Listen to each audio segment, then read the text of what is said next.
Hello, ladies and gentlemen, and welcome back for a Monday edition of the Steel City Sports Report, where we talk all things Steelers, Penguins, and Pirates. I am your host, Brady Vini, and today we're going to be doing things a little bit different. This is just going to be a one-take video. We've been dealing with some issues with Wi-Fi and graphicking all day long, so instead, we're just going to do things in one take. I'm going to hit a little bit on all the topics we have here today. And without further ado, let's get right into it. First topic of the day, the Steelers once again losing in Philadelphia.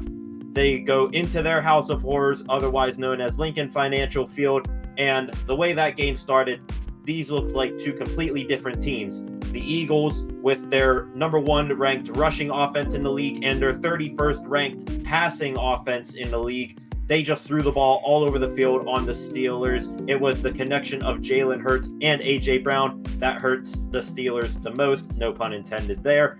And, really the media all week long was trying to really build up the narrative of, there's a wedge between these two guys. Are they going to get along on the field? They did. They connected with a touchdown pass in that first quarter, and A.J. Brown had one heck of a day.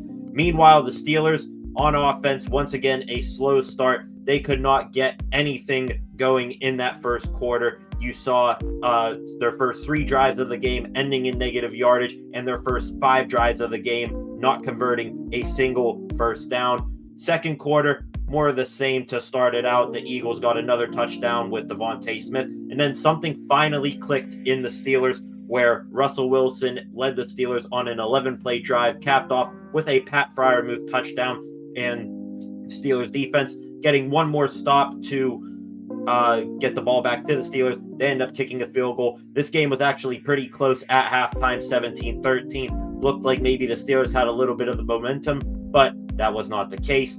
Eagles come out of half, time-consuming drive, field goal. Steelers then a bone-crushing fumble by Najee Harris on a pitch play. Najee just looked upfield just a tad too early, and unfortunately, ball bounced right to the Eagles.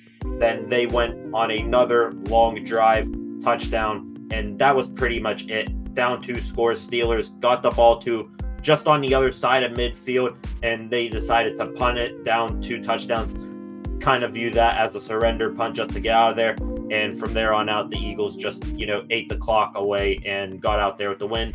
Steelers in that game, offensively, I think just 163 yards of total offense the entire game, and the defense gave up 27 points. Could have probably been more had the game been closer, but I don't really blame the defense for that. They were out there for nearly 40 minutes, nearly 2/3.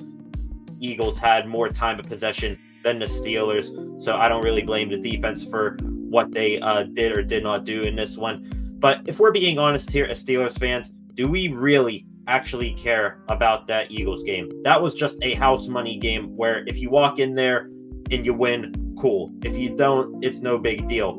Steelers did end up clinching playoffs. The Dolphins and the Colts both lost yesterday, so the Steelers do clinch playoffs. But the reason why I say that the Philly game wasn't really important was because those teams lost. It's because your most important game of the season is next weekend on Saturday in Baltimore against the Ravens. You win that game, you win the AFC North, and you don't necessarily need to rush back George Pickens, who's dealing with a hamstring injury, or TJ Watt, who suffered a ankle injury against the Eagles. We'll have more on that in the next segment. But really, your most important game coming up is against the Ravens, so you need to be ready for that. You get a win versus them. That is going to be huge. You clinch the division, and you're guaranteed a home playoff game.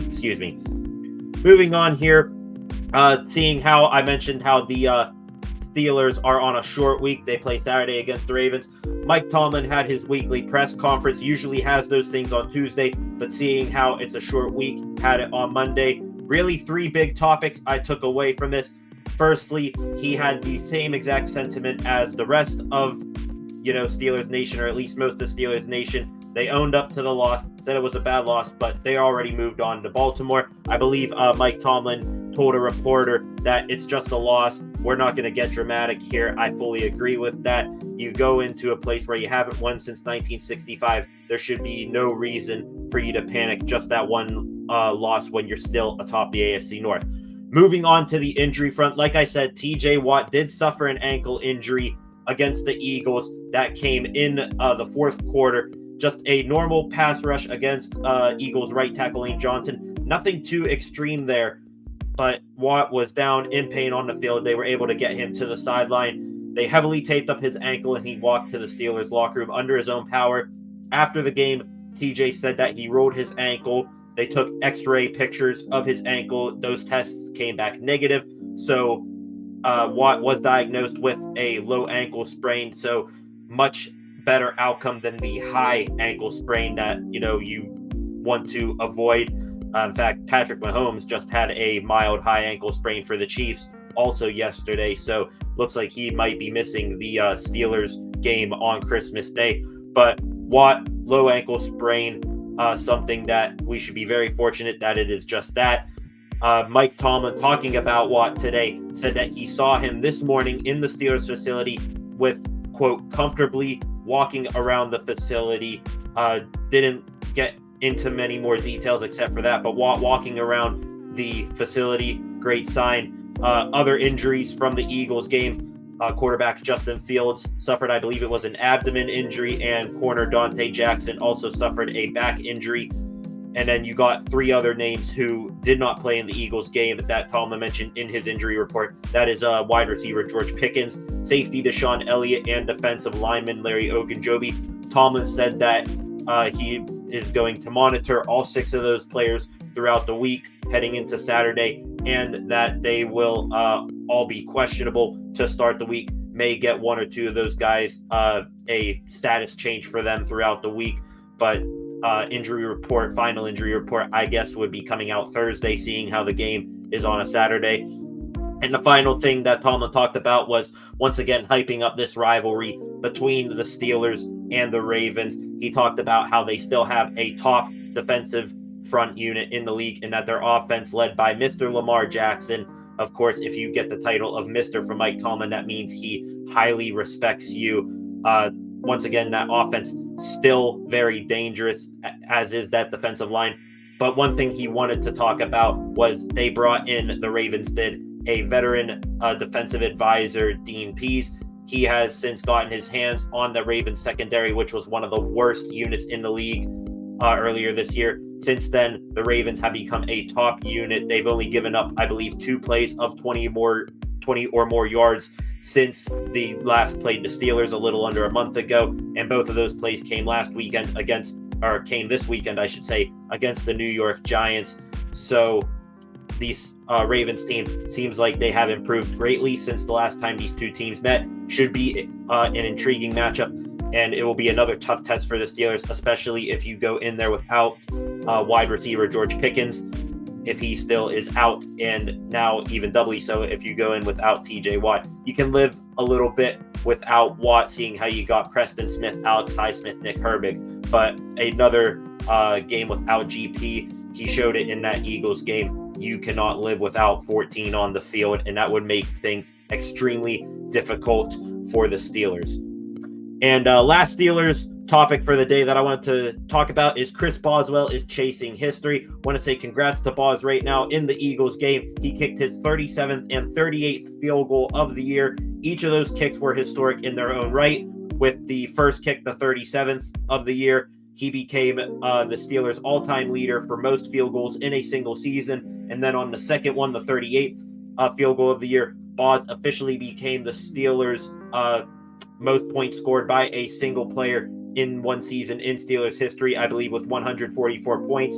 So congratulations, Bos, on those two things. And he is still chasing history, ladies and gentlemen. He is now, with 3 games to go, just 6 field goals away from tying and 7 field goals away from breaking David Akers' NFL record for most field goals in a single season at 44. So keep going, Bos. Hope to see it.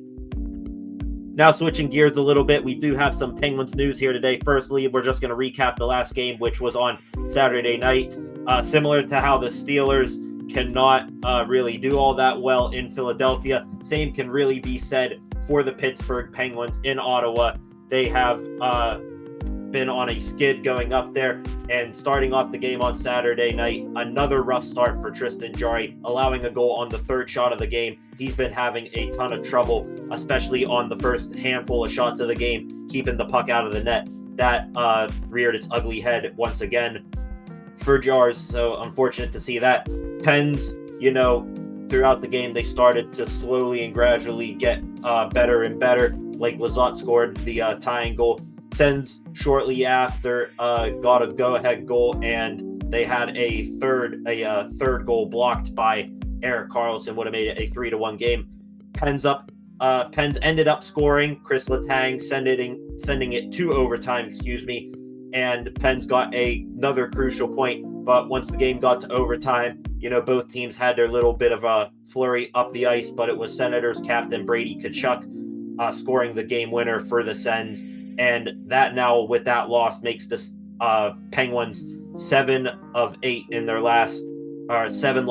last 8 trips to Ottawa. 5 of those 7 losses coming in overtime. So they've been, competitive. All the games have been competitive, but they have just lost each and every one of them, especially in overtime. Also, Senators goalie Linus Ullmark, now 6-0 in his career against the Pittsburgh Penguins, going back to his time with the Sabres and the Boston Bruins as well.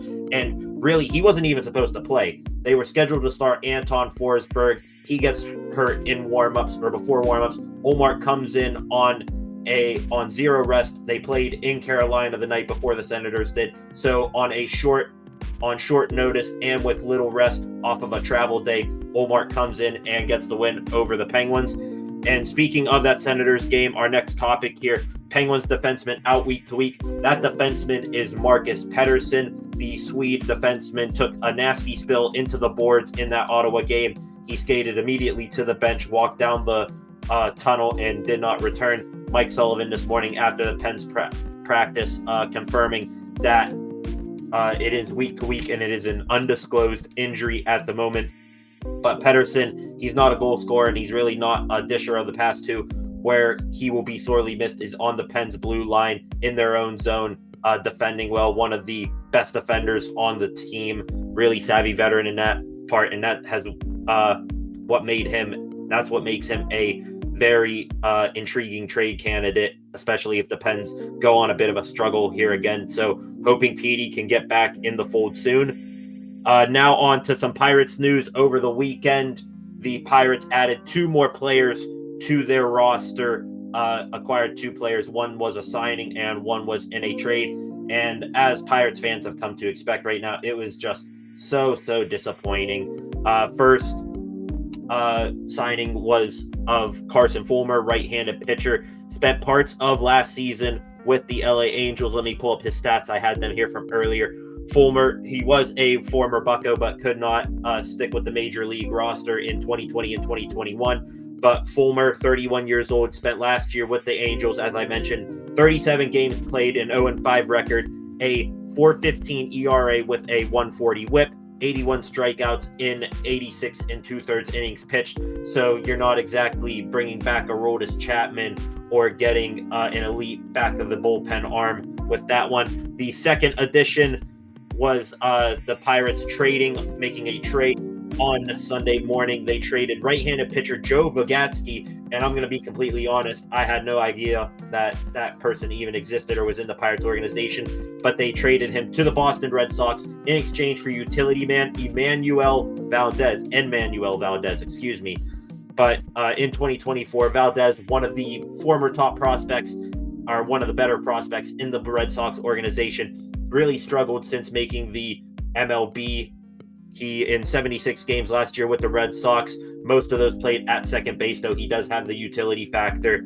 He hit a .214 batting average with just 6 home runs, 28 RBIs, and an OPS of 633. So usually if you're playing baseball, you want to be in the high 700s to low 800s OPS mark at least. He, like so many Pirates batters from last year, down in the 600s for OPS. And according to the Pirates, Valdez now makes 37 players on the 40-man roster. So now the Bucks have 3 more spots open for moves. And the way things have been going for Ben Cherington, I cannot wait because he's going to bring in, some sort of minor league or recreation project or a player past his prime to fill those last 3 spots. It has been a very underwhelming season, and you think that he would be a little bit more aggressive, especially for a GM that very publicly, depending on how this season goes and how the team performs, his job is on the line, and he really is not acting like it right now. And the last, let me pop up the graphic here, and the last topic of the day, I want to say congratulations to Pirates catcher Henry Davis. Hank got married to his fiance, now wife, Sophia, last week. Really the second Pirate in my memory that has tied the knot this offseason. Nick Gonzalez a couple of months ago. So congratulations, Hank. Hopefully now that the wedding planning is off of your mind, you can get back to work. Hopefully with a bounce back 30 home run season. Who knows? Just speaking that into existence, hopefully. But yeah, with that, ladies and gentlemen, that does it. Once again, sorry for technical issues throughout the day that, I am bringing this news to you this way today. Hopefully, we'll be back up and running with a traditional edition of the Steel City Sports Report tomorrow with more graphics and such. But with that, ladies and gentlemen, thank you for joining me. If you haven't already, please be sure to like, comment, and share this video, as well as subscribe to the channel. Appreciate all of you watching and appreciate the 2 new subscribers again that we got yesterday during the live stream for the Eagles-Steelers game. With that, ladies and gentlemen, I'm Brady Vini. You guys have a good rest of your night, and I will see you guys back here tomorrow with some more Pittsburgh sports news.